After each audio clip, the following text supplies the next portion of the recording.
how to go from this, look at the state of that inside there, to that with using this.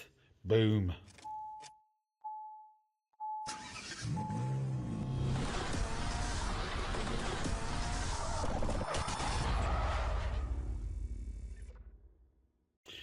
Hello and welcome to another Bodgit and Leggit video. Yes, we are continuing with this saga that was only supposed to be a couple of hour job and now turned into days and days and days.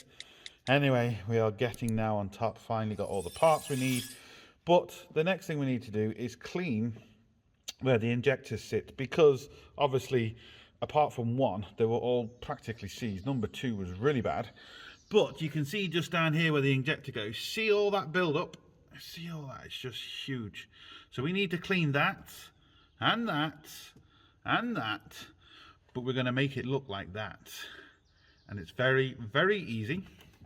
We are going to use this injector cleaner kit from Hobby Tools. That's exactly what it says on the box. So I'm just using this particular attachment. It screws onto this bar here. There's different length bars and stuff if you need it to go bigger, because depending on how far the injector is down. The downside to this one is because of the way it is, I can't really get any rags in there to stop that. Now that is, most of that, or a lot of that's just going to go down into the cylinder, which is not going to really cause any problems as such. You can see all the build up inside the engine anyway, which isn't great. So we might put a little bit more there, but look, it's kind of the lesser two evils. If you leave it there, you're going to be in a lot of trouble. It's not going to go back, it's not going to seat properly, and if you ever need to take them out, you're going to be in trouble. So we need to do it, but obviously we're going to get a little bit of stuff going into the engine and coming onto the head. We can get a little hoover and put the hoover on there at the same time to try and catch most of it, which is most of what I am going to do. But yeah, that's it really. So what I'm going to do is I'm going to put this little collar on first, which is really handy for keeping it all together. Put it right at the edge, and then all I'm going to do, because it just fits in there a lot easier like that, then I'm going to push it down into here, let that collar come all the way out, and there we go.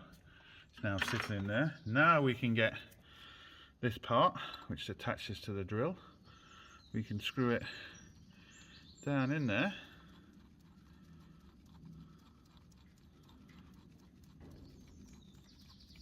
There we go.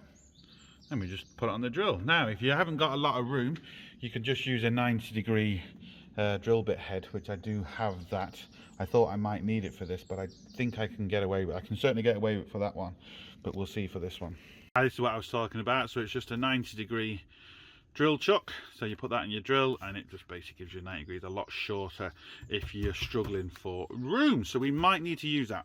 Right, and all we do, the other good thing about this is you don't have to be exactly straight, because the bristles can actually move. So just press the trigger, slide it up and down.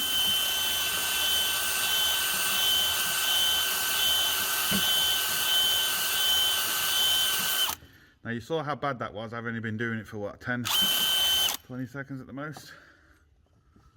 Look at that already. Look how much cleaner that is. Still need to go again, but it's a million times better. So I'm just going to keep going at that. Be careful if you're going to shove any sort of cleaning stuff down there, whether it's brake clean, carb clean, whatever, because all it's going to do is sit in the actual cylinder, and if you put all the injectors back in and try and start it, you're going to hydrolock it and possibly do a lot of damage. If you are going to do that, turn the engine when there's nothing in it to make sure all the stuff comes out. But you really don't need to, because all you can do is actually get a rag and with a screwdriver put it down there and wipe the stuff off. You don't really have to be putting any cleaner down there. Maybe a tiny bit. You can even soak the rag as you put it down with something, so, and then you spin it with, like I said, like a screwdriver or something, or even what I normally use, especially on something like this, is a 1/2-inch extension bar for a ratchet, because it's a lot thicker, and then you can just soak the rag, swish it around, and that will actually do it for you. Right, look how clean that is in there now compared to what it was. We've still got a little bit in there. We've still got the copper washer in there. Quick blow with the airline, and a lot of the stuff just came out.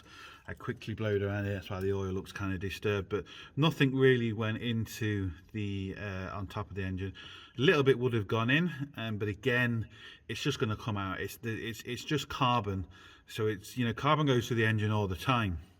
It's not going to really cause anything, and when I put the wire brush in there anyway, it would have broken up a little bit, so that will just literally get blown out within the first start, no problem whatsoever. So I'm just going to continue with that now, do the others, but there's a few more things in the kit, different connections and different stuff like this. So yeah, it just depends what you're doing to what you need, but as you can see, literally seconds, and there we go. So that's how you clean your injector seats, or shaft should I say. And yeah, now to cut your injector seats a different tool, but you only really have to cut your injector seat if there was an issue anyway. If it wasn't leaking, the chances are you're not going to have to cut it. I've done videos before where I've replaced injectors. Oh, you didn't cut the injector seat, blah blah. If you take a head off because you're doing something with it, if the head gasket isn't gone and the head isn't warped, you don't get it skimmed. You know, it makes sense. You don't cut any seat unless you have to. Now, if it looks bad, fair enough, but if it doesn't, you just don't need to do it, because remember, every time you cut it, you're taking material away.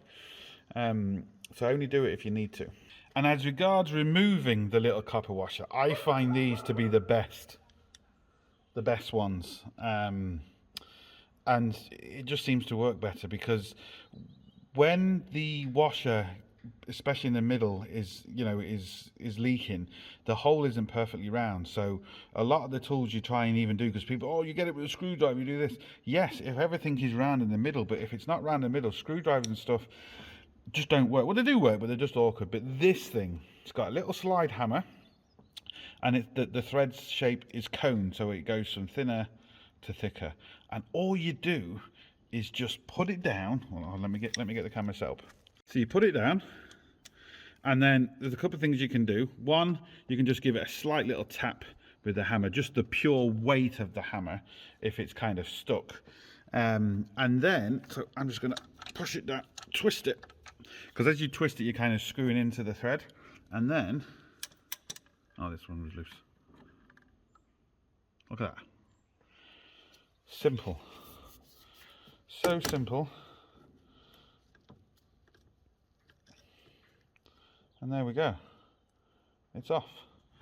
What does it look like down there? Let me turn the light on. And look at that. Still got a bit of carbon there, a bit of cleanup to do, but the washer is now out. So now I removed the washer, I've just quickly put it down, and look at that. So I've just quickly put it down there again, and I'm telling you now, from the looks of that, I do not need to cut that injector seat. It's absolutely perfect. That one needs a bit of a more clean, but again, absolutely perfect. That one, the copper washer is still down, you can kind of see it. And that one, the copper washer is still down. So you can just see how quick and easy that was. Lovely. Right, see if we can get this one out. So again, it just twists down onto it. And like I said, sometimes you might just want to give it a tiny tap of a hammer, but I mean tiny. These really wasn't that stuck. There we go. So easy with this tool. So easy.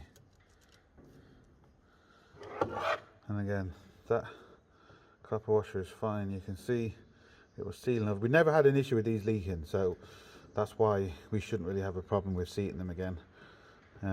We had issues with injectors and bolts. The main dealer snapped cross-threaded bolts, broke rocker covers, broke clips. Oh, it was an absolute mess under here. So we've now got to try and make it better. Right, so number 1, number 2, number 3, and we haven't done number 4 yet. I just quickly put the airline down and just to blow it. But you can see These injector seats are absolutely perfect. I have put no cleaner down there. I have put no chemicals or anything down there, just with the wire brush and an airline. I haven't even used a rag down them, and you can just see how clean they've come up. I'm going to get the old injector now, and I'm just going to put it down there and just see how they feel, how smooth they feel. Right, this is the old injector, the one that's made us start this job.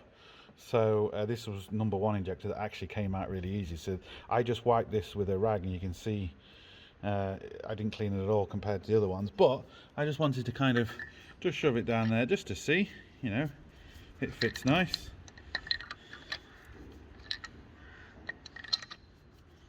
And then this is one we haven't cleaned, and you can see already it just doesn't want to go down.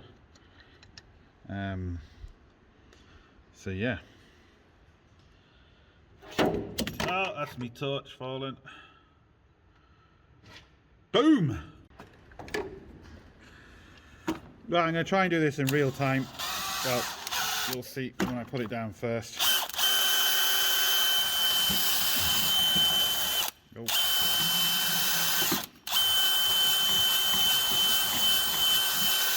So the one I do actually on camera like that is the most awkward one. But look at that. Look how quick that was. And if I give it a quick blow, you'll see hardly any stuff comes out. Oh, my fingers. Look, see? Hardly any stuff came out. And look how clean it was for them few seconds. Seconds, people. Boom. I was wondering, I was thinking, hold on a second, where's the copper washer gone? Because it was down there, we saw it just before I put that down there. And it's picked the copper washer out as well. Awesome. Copper washer remover as well as a cleaner. Right, it's important to put an injector down before you kind of go any further, because just one, you can get an idea. Now this is, like I said, this is the old broken one, but you can hear hopefully and see there's a bit of movement. When I first put it down that hole after I cleaned it, it wasn't, and as I just screwed it around like this just to make sure it was okay, it was as if I was screwing it into a thread and it got tight. And I actually, you know, it was hard to get up, because the problem was I was looking down here and it looked clean because you can see this part of it, but at the back side where I wasn't looking, it was still dirty. And there was a bit of crap there, and there's just not a lot of room in there. So just look at them first, just to make sure, and put an injector down to make sure you're okay and to make sure it's nice and clean. But as you can see now, it is all done. It is all clean. The seats look absolutely perfect. Nothing wrong with them whatsoever. I still need to put, I forgot to put it down there. Just a little bit of carbon still there, so I need to get down and clean up. Look absolutely perfect, which is good. And that's the kit. That's the other bit. That's the remover here, even though on the last one the wire brush actually took it up. So there we go, you know, very, very easy, very, very simple. And we can now put the injectors back. So there we go. Hope it helps. You want to see the other videos on this of exactly what happened for us to get to this stage and how we got the injectors out with a Hobby Tools injector puller and a main dealer couldn't do it. Check out them videos. But as always, hope it helps. Please like, share, comment, and subscribe. Don't forget, links up here, links down below. But most importantly, don't forget, get your hands dirty and clean your injectors. Boom.